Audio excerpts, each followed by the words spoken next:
so you know.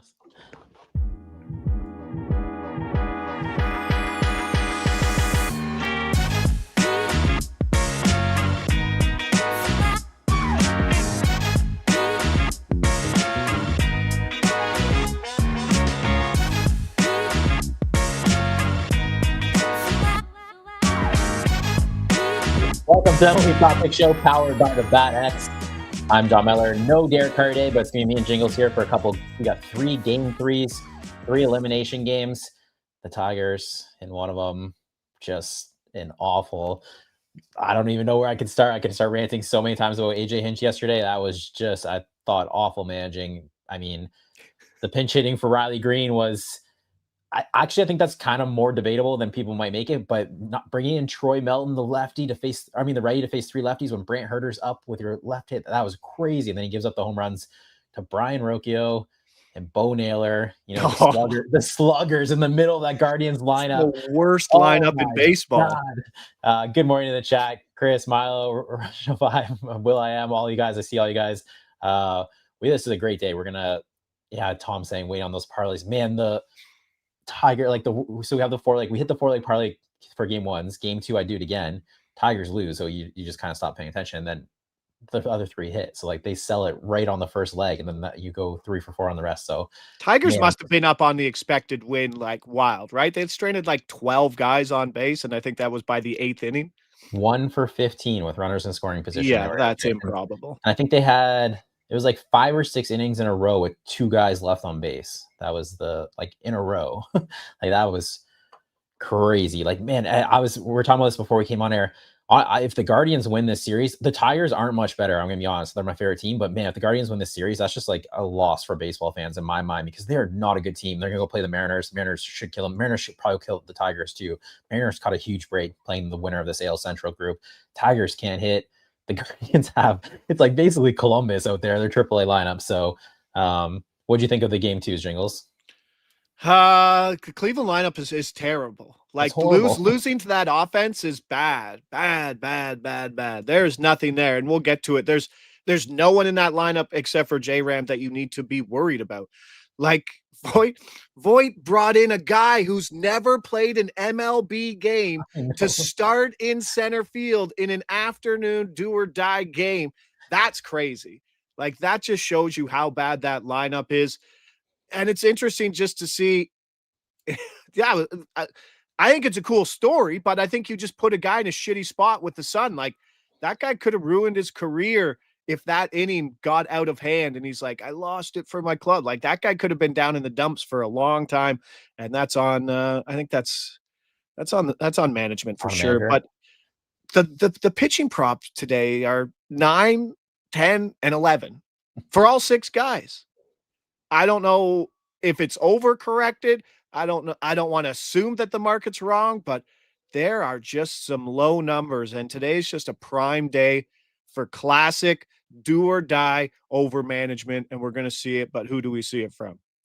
Yeah, you're talking about Chase DeLauder there in center field. I felt like that was such a bad beat for him because he drops the first ball in center field, and it just it looks really bad. You're a rookie, you never played before. But then they start showing it's 30-mile-per-hour winds coming in. It's sunny.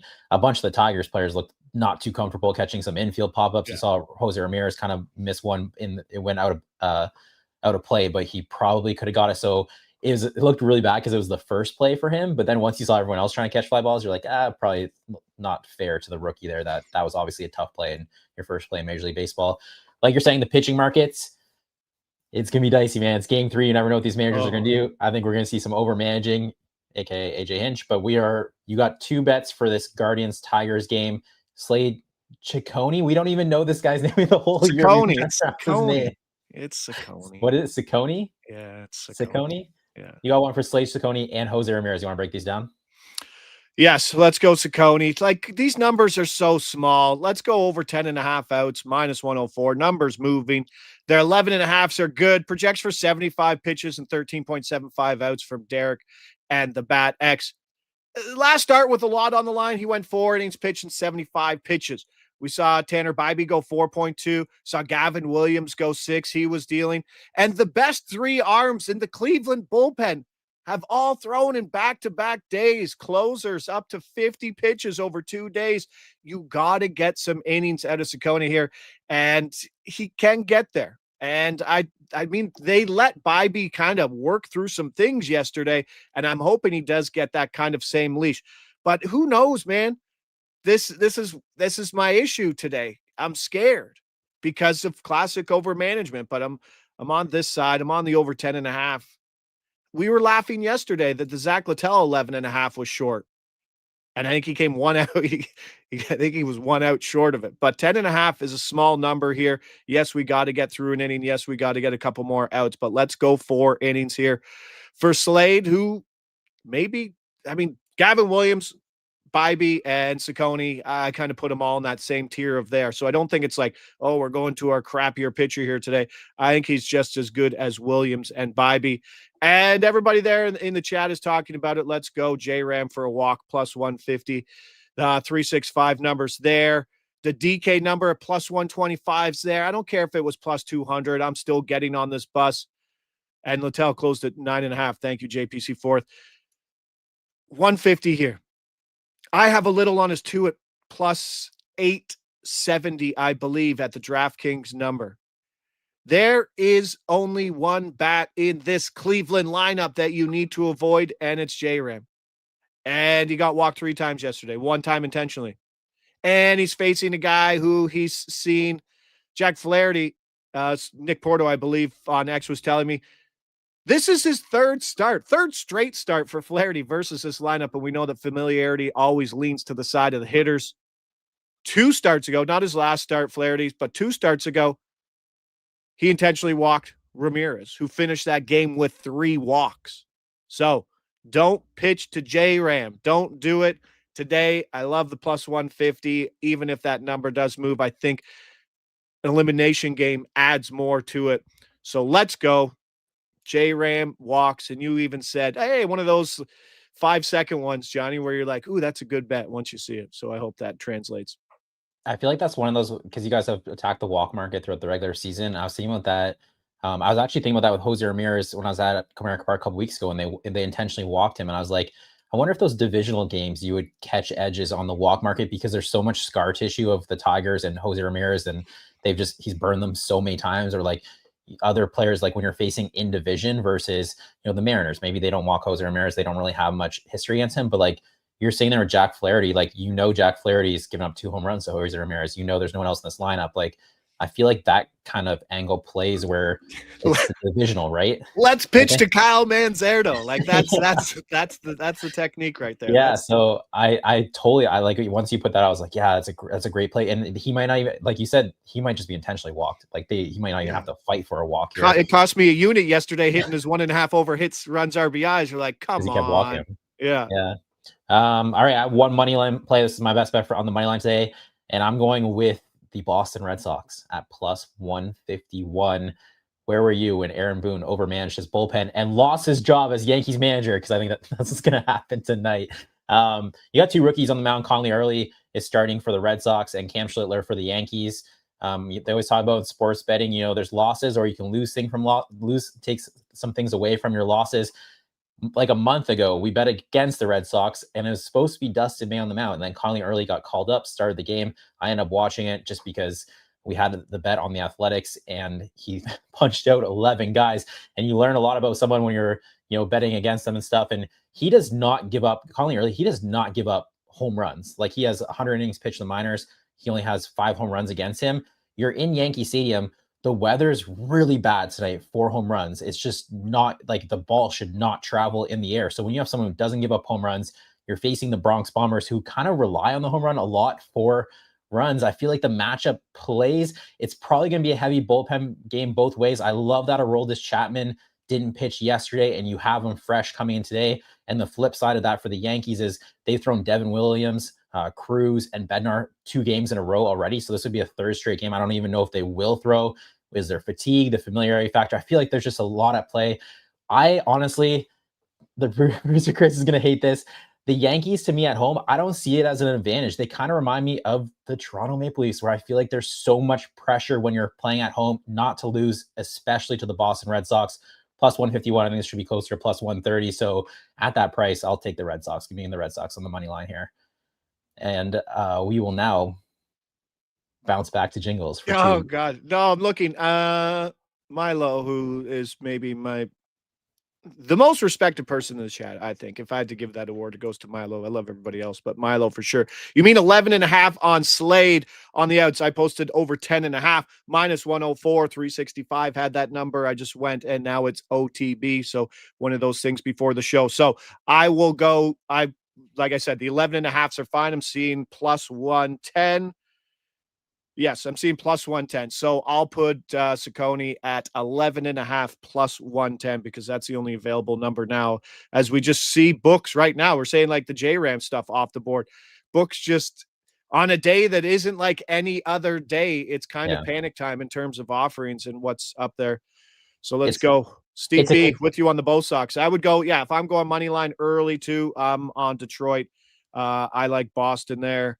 And I don't know what's going to happen in San Diego and the Cubs at that price. It's like, what are they going to do with those pitchers? Those are two good pitchers. Like Yu Darvish is not like, okay, let's go one time through the order and then see what happens. And then Mason Miller, who could be on pitches 50 by his third day. Interesting spot. Yeah, they went deep into they pulled Dylan Cease, was it 3 1/3 yesterday? And then they went right to the bullpen, and then they threw Mason Miller, Suarez, I don't know how to pronounce the other guys, Morjon, I think maybe, for multiple, not even just one inning. I think they all did multiple innings. So that's pretty taxing on the bullpen there.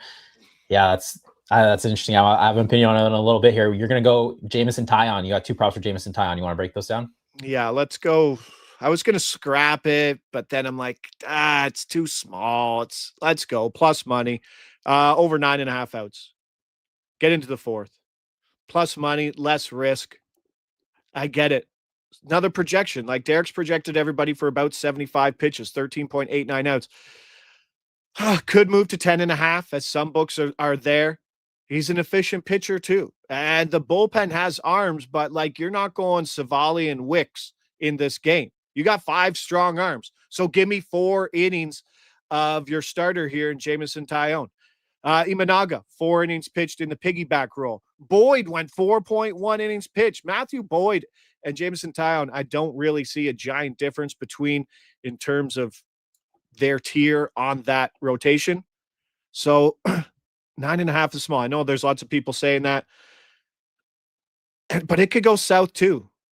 It's such a hard day. I wish I could sit here and be confident, but this is uncharted territory. We are the Magellans right now of the betting world trying to figure this out. But one number that stands out beyond all of them is Jameson Taillon for 1 walk. How is Jameson Taillon for 1 walk close to even money in this spot? Minus 104 is the number I got this morning. Let me know if it's still there. I believe that's my DraftKings number. The other 2 pitchers who have 0.5 walk totals and similar out totals, minus 223 and minus 231 to the over. 15 walks over his last 12 starts. And the intentional walk is very live here, although I do think that the Padres lineup is the lowest intentional walk lineup on the slate. I think you saw San Diego intentionally walk Kelly to get to Pete Crow Armstrong. There's the Judge, obviously, intentional walk factor. And I just don't think you're walking maybe Machado to get to Jackson Merrill. I don't think it's awesome. So I'm going for the walk, minus 104. And things get tight in the playoffs, man. It's a couple missed pitches. People have stronger at bats. Like you saw, especially in that early game, just some bad guys, bad hitters, just getting deep into counts because not swinging at trash. They're figuring it out. So that is a crazy number. Plus 110 at 365. I think you take this anywhere to a reasonable minus 115. You're talking about obviously the day anything's possible. The player props are probably going to move. You're probably going to see the most movement you've ever seen in the player prop markets the whole season, I'd imagine today, because this is a confusing day for them to price all these props. They have no idea either. Yeah.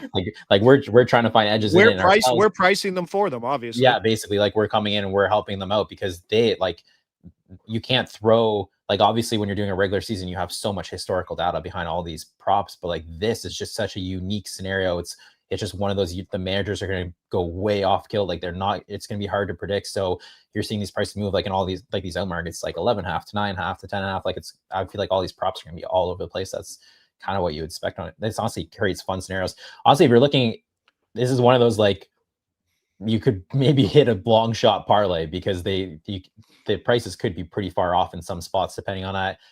Speaking of that, we have 2 parlays. Mine's just a money line parlay. So how I do a money line parlay, I went 7. I am 7 for 8 the last 2 days picking them. Fortunately, yesterday the only straight bet I had was also the one who lost in the parlay, so it actually wasn't a good day for me. But I'm gonna go Detroit Tigers on the money line first leg. You can switch to the Guardians if you think it's biased. I'm not trying to be biased here. I always play the numbers and stuff like that. This really came down to, I thought the price was like pretty tight here in this game and how it's trading. It really comes down to that bullpen. Jingles highlighted it earlier, whereas Hunter Gaddis and Cade Smith have thrown game 1, game 2.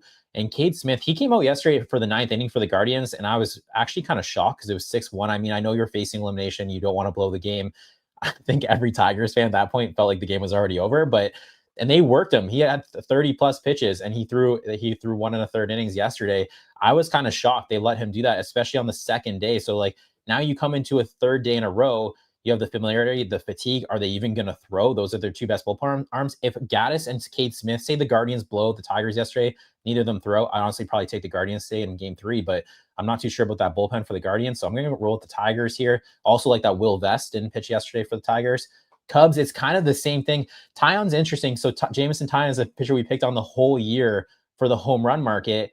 But now you come into October, the wind's blowing in Wrigley Field, the temperatures aren't as high, and he's honestly not that bad of a pitcher when he's not giving up home runs. So the ballpark might actually help him today. So I do like that from Jameson Taillon, and that's a big factor for Cubs money line for me. Also, the Padres, it's this kind of the same as the Guardians. They've thrown a ton of their bullpen, high leverage bullpen guys for a lot of pitches the first 2 games. So who's available? The Cubs yesterday, they didn't use Brad Keller, Pomeranz, or Palencia. So like those are kind of their 3 high leverage guys, and they didn't use any of them. So I like the Cubs on the money line. Lastly, Red Sox, like I said, that's my best bet on the day. I think the plus 150 is like, that's a pretty good edge on a money line price there. I think the Red Sox, if Yankee Stadium isn't yielding home runs, I think the Red Sox are way better at scratching out a couple runs than the Yankees will be. I think Bregman, Trevor Story stealing bases, hitting to the gaps, those guys, I think those will help versus the Bronx Bombers trying to hit homer. So plus 961. It's about plus, I think it's like plus 807. I use a 20% boost at ESPN bet. So jumped it up to plus 961, but it's probably gonna be about plus 800. Go shopping for a boost. You might have 50, 20%. Always matters by geolocations there. Last parlay. I love this parlay. I thought you put this in the chat this morning. I was like, that is, honestly, I think one of the best ones I've seen built the whole season. Jingles, break down this walk parlay for us. I got to set it up because who's saying that it's a great day? Hall's saying it's a great day for for sports in general, right? We get the 3 critical, awesome, like elimination baseball it seems like it's different than ever because the tension gets to build with each pitch, right? Like I love listening to it on in the background because you can tell what's happening during the game. And we get 3 of those today. Then we get into Thursday night football, which is maybe the least exciting thing with all the injuries, but a really exciting game. I got to go to an open house for my kid's school, so I'll look like the worst dad in the world while looking at my phone and pretending to listen to the teacher who's telling me about things that maybe I care or don't care about with little kids. Like, this is where he keeps his shoes. Cool. Let's go. Oh, boom. Home run. That's what I'm looking for. But this prop, it's not a narrative thing. What do you want to do today that you don't do in other days that might not be priced in, but it might be priced in now as we see that the market's correcting? People get scared. And in this whole slate today, I think there are only 2 batters of these 6 teams that you don't want to see. You don't want to lose your season on. And we already touched on one in J-Ram. 2+ walks, plus 870. I say, you know what? Let's throw Judge in there. I know he hasn't really been walked yet, but throw Judge in there. Let's go plus 444. And I think I got that, let's see, unit-wise, I got it at somewhere to take out $2,000. I think that's kind of where it is. So my actual value. Yeah, 0.23 units on that one. That's where I'm at that. I love the J Ram, and I just don't think you pitch to Judge today. I mean, there's no one else. I wanted to find somebody else on the other one to make it a 3-leg, but I don't think I've already mentioned, like, you're not going to walk Machado. They intentionally walked Bush, but I think that was more just open bag. There's not a guy in the lineup that you worry about more on either team. And I think today's the day that you don't get many of these opportunities. So that's where I am with that. So thanks for liking my parlay, John. I appreciate it. It's just like it's a very unique spot. Like it's elimination. You don't want to get burned by the best player. Jose Ramirez has like home runs against Jack Flaherty in the past. Aaron Judge, you're Conley early. I think lefties in the minors they were batting like 150 against him, and obviously this lineup's stacked with lefties. So why wouldn't you just attack all the lefties and then walk Judge? You're a rookie. You're in Yankee Stadium. It's game 3. Why just pitch around Judge and then go right after the lefties? So to me, it makes complete sense from like where you are. We talked about this during the regular season, like spot in the schedule is kind of like a big thing. I think you kind of handicap in, like you're talking about people flying cross country. This is kind of like the spot in the schedule where it's like the game situation, like it's the wild card. It's game 3. You don't want to lose at home. You know what I mean? So I feel like you kind of elevate, like in your handicapping, like the spot in the schedule here kind of elevates these two because it's just a unique spot. So that's where I thought. Yeah, we'll take that, but like we also still have to live and die by the outs market. So it's a little trade-off between us and the odds makers for sure, because if someone's telling you they know 100% what's going to happen and it's not just price based today, then they're lying too, because who knows? Like Dylan Cease, he had to use a lot of pitches to get through some outs, but like San Diego, I would not. Yu Darvish is the one out of all those pitchers that I would be the most scared or the scaredest to be dealing with is over. that like he might just get pulled really fast. Could be. Not Like sure. like their bullpens worked, man. They like that's why I was surprised they pulled Dylan Cease. I mean, again, you're facing elimination, but like they pulled Dylan Cease, and it's like you'd think they wanted to save maybe a couple of those guys. Like, don't use them unless you have to. I find that so interesting in the postseason where like they use these guys. The Tigers yesterday, like so Tyler Holton, he's a lefty. They only have another lefty, Brant Herter. He's really good too for them. So they use Melton. He gives up all the runs. Then they bring in Herter. Like when they didn't bring in Herter, I was like, oh well, they're saving Herter for tomorrow. Yeah, I'm like, this is perfect. They're saving Herter. Okay, I'm like, I don't like Troy Melton here, but if you're gonna save Herter for tomorrow, like I guess you're not the team facing Like elimination. This isn't NFL coaches and timeouts where things are going quick and you got seconds to figure this out. Like this is baseball. You're like, you got time to think. Go send the pitching coach to the fucking mound and go think about it more, manager. You have so much time, and it's just sad that this is what postseason baseball has come to. It's kind of exciting. It's slow as hell to watch, but it's just, I know that hockey, regular season hockey and playoff hockey are two different things, but playoff hockey is 1,000 times better than regular season hockey. But right now, I don't think anything is more different than regular season baseball and playoff baseball. When your teams are running 6-man rotations and you're like, yeah, this is what we're going to do. And then all of a sudden now you have a 2-man rotation and you're just going to bridge everybody, and 2 times through the order seems like the max. Do you think we see anything crazy today? Like I don't even know if it's been reported he won't pitch or in, but like a Garrett Crochet, I'm just making this up, out of the bullpen, or like, do you think anyone does something you just totally didn't expect, or no? Jeez. With everything, then I assume not, but they have Friday off. yeah. And that's we'll be here. We'll have a show Friday talking about the Saturday. We'll probably be looking more at sides and totals on the Friday show tomorrow at the same time. And if you haven't already, hit that like button, you freeloaders, and do all that stuff to help us out. But we appreciate everybody there in the chat chipping in. Who knows, right? Like I don't like it's the range of outcomes today of what could happen with everything on the line is the exciting part, but it makes the betting part super, super difficult. Garrett Crochet, could he come in? But they really pushed him, right? They pushed him. They pushed Scooble too. So I don't think that. Then you also just ruin the start of your next ALDS, right? Unless you're just. What was it, Tuesday? So they're set up to go Saturday anyway, right? Wednesday, Thursday, Friday. Oh no, they're set up to go Sunday. Game 2, yeah. There's so many things at play here, but interesting day. I mean, you could go through. I mean, you could make if you can hit alts, I think it's a big alt day in my mind. It's like you either one, all unders or all overs, because you really just don't know what's going to happen. So if you're like long shot parlays, honestly, this is probably one of the best days for you if you can go through and hit some alts, because it could be all over the place. This isn't like the regular season; it's a unique spot. Like the chat was saying, you're handicapping managers here today. So that's what I always say that too, John. Like when you see like this wide range of outcomes and variance at its highest, that those are the days where you look to the alt markets and I think you take more swings, because I think the probability of some of these stupid things happening, right? Like I bet all under 2.5 home runs for every game. Like this is not telling you to bet it. This is not financial advice. This is dumb Josh afternoon baseball betting stupidly, but it's my account and my money and I'll do what I want.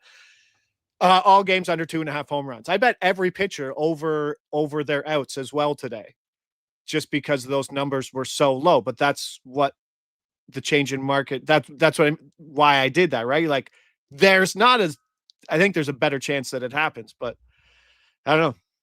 That's what I saw when I woke up. I'm like, ooh, these numbers are low. I better bet all of them over. All right, we got the 2 long shot parlays for you. We're gonna end it there. We'll be back tomorrow, 9:15 Eastern AM. We're gonna be talking about the ALDS and the NLDS. No games tomorrow, but there's games on Saturday, so we'll be breaking down those Saturday games. Hopefully, we're talking about the Tigers. And you want Jays Red Sox? That's what we were saying yesterday. You want Jays Red Sox, not Jays. No, you want Jays Yankees. You don't want. I just don't want to see Crochet. Jays Yankees, but someone in the chat was saying we're still even the Jays are impervious to get away from afternoon baseball. So even if we have the Yankees or the Red Sox, we still have afternoon baseball. Yuck. All right, we'll see you guys tomorrow. We'll be breaking down the ALDS, NLDS. Good luck with your bets. Enjoy 3 elimination games. Should be fun.